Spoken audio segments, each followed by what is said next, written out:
The ID.3 has changed the way we think about Volkswagen and about affordable electric cars.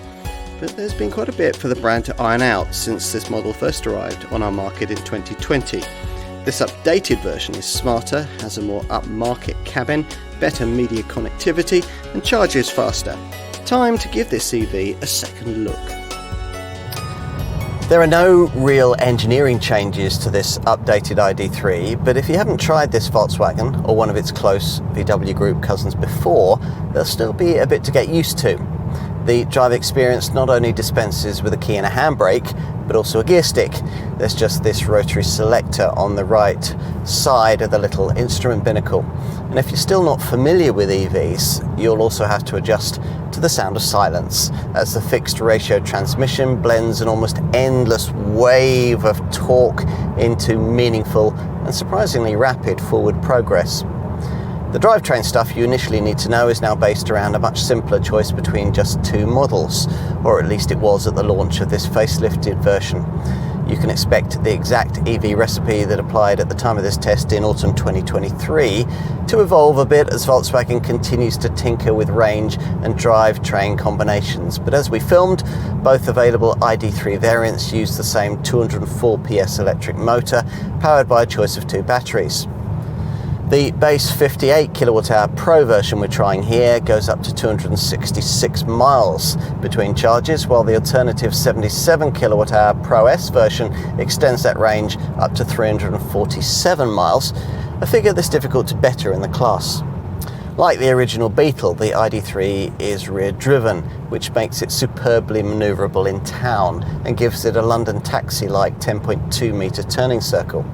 Beyond the city limits, that drive format allows for a perfect 50-50 weight distribution, which, together with the low centre of gravity provided by the central battery pack placement, helps disguise the portly weight this ID.3 must carry around. Traction through the turns is excellent, and body roll is checked by firm damping, cleverly engineered for suppleness over poor surfaces. All of which ought to provide the recipe for a decently sporting EV, and would if the steering offered a little more feedback. So driving satisfaction must come in more sensible ways, perhaps by rotating the gear selector forward to engage a battery mode. That summons a regenerative braking function, causing the car to automatically slow so much off throttle that there's hardly ever any need to actually use the brake. In terms of the EV drivetrain, the main change with this revised ID.3 relates to charging speeds, primarily the increase from 135 kilowatt to 170 kilowatt for the bigger battery 77 kilowatt-hour Pro S model. This means it can now be charged from 5 to 80% at a DC public charger in 30 minutes. At home, you'll be able to charge this Volkswagen at 11 kilowatts if your house has a three-phase supply, but it's more likely that you'll be using a more conventional supply and a 7.4 kilowatt wall box, in which case for full replenishment, the 77 kilowatt-hour Pro S model would need 12 hours and 15 minutes. Before opting for this smaller battery 58 kWh Pro model, you'll need to bear in mind that it offers a much slower charging speed, up to 120 kilowatts, up from 100 kilowatts before. This means it can be charged from 5 to 80% at a DC public charger in 35 minutes, and using a 7.4 kilowatt wall box at home from empty to full in 9 hours and 15 minutes. In advertising its best-selling family hatch, Volkswagen used to tell us that it wasn't enough for a car to be merely like a Golf. Well, this one's like a Golf, albeit slightly wider, slightly taller, but not quite as long. Plus, it sits in the same size segment, doing basically the same job. This improved ID.3 has a few detail visual changes, but the fundamentals are, of course, as before. A one-box shape built around its passengers with uncommonly short overhangs, and the axles moved well apart to create a wheelbase almost as long as a Passat. The body length's nothing like a Passat, of course. In fact, as we've just mentioned, it's 23mm shorter than a Golf, from which this car borrows the style of its strongly angled C-pillar, a classic Volkswagen design feature which, on the driver's side, houses the charging flap.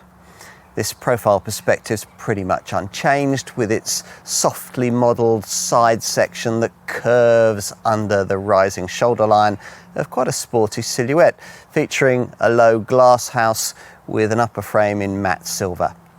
Nearly all of this revised model's wider palette of colour options feature dark finishing for the roof to match the window frames and the B-pillar.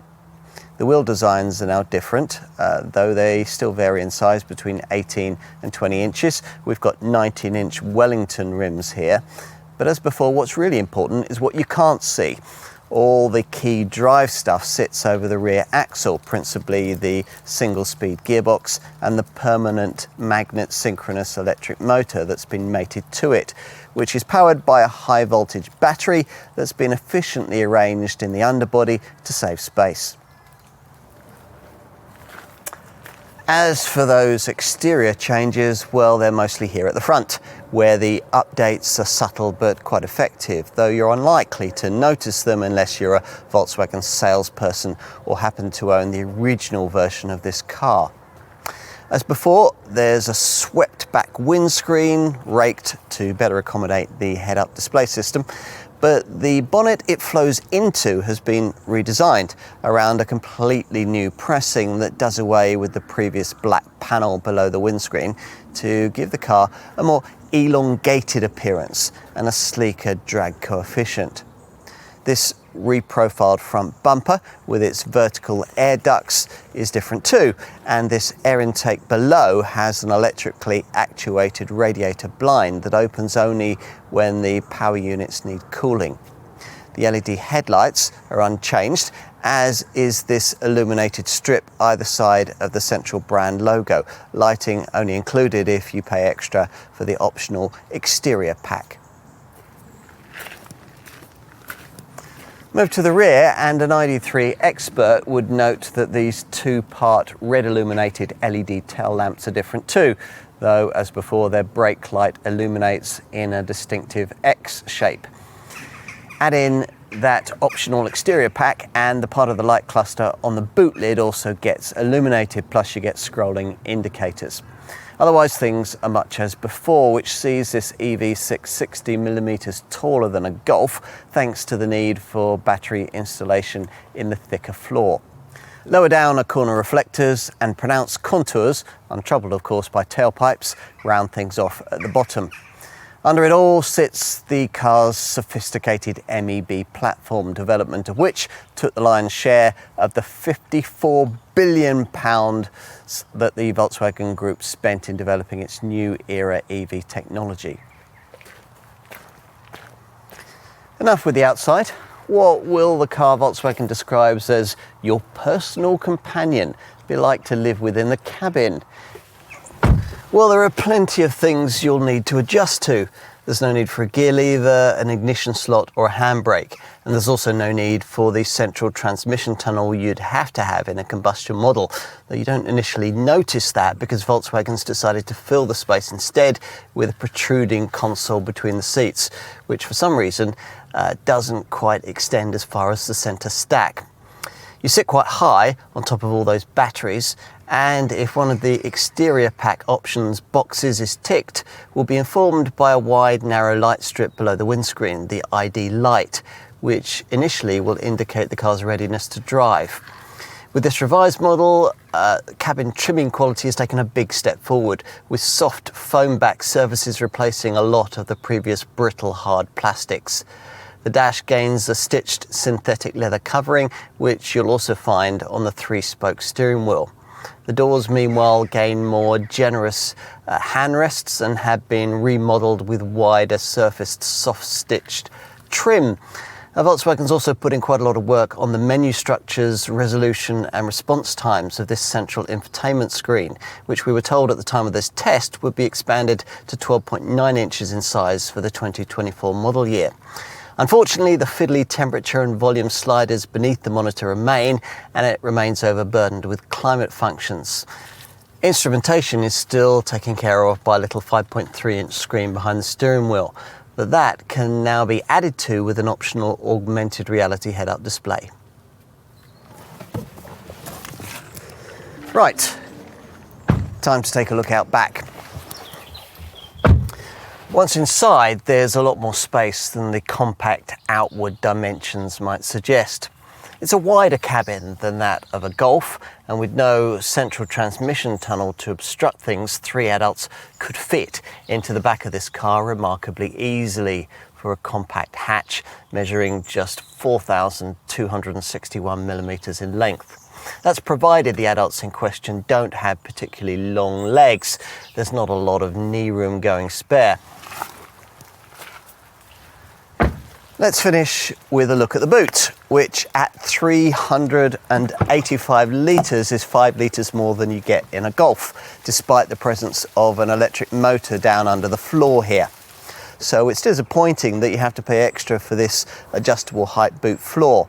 Still, that's worth the small extra outlay, as it brings the load area height up to the load lip, at the same time as providing a space beneath in which you can stow away the charging cables. Important because, unlike some segment rivals, there's no extra frunk space to do that beneath the bonnet. Now, completely flattening the rear seats frees up 1,267 litres of capacity. If you specified this adjustable height boot floor, you'll get a completely flat cargo floor in this configuration.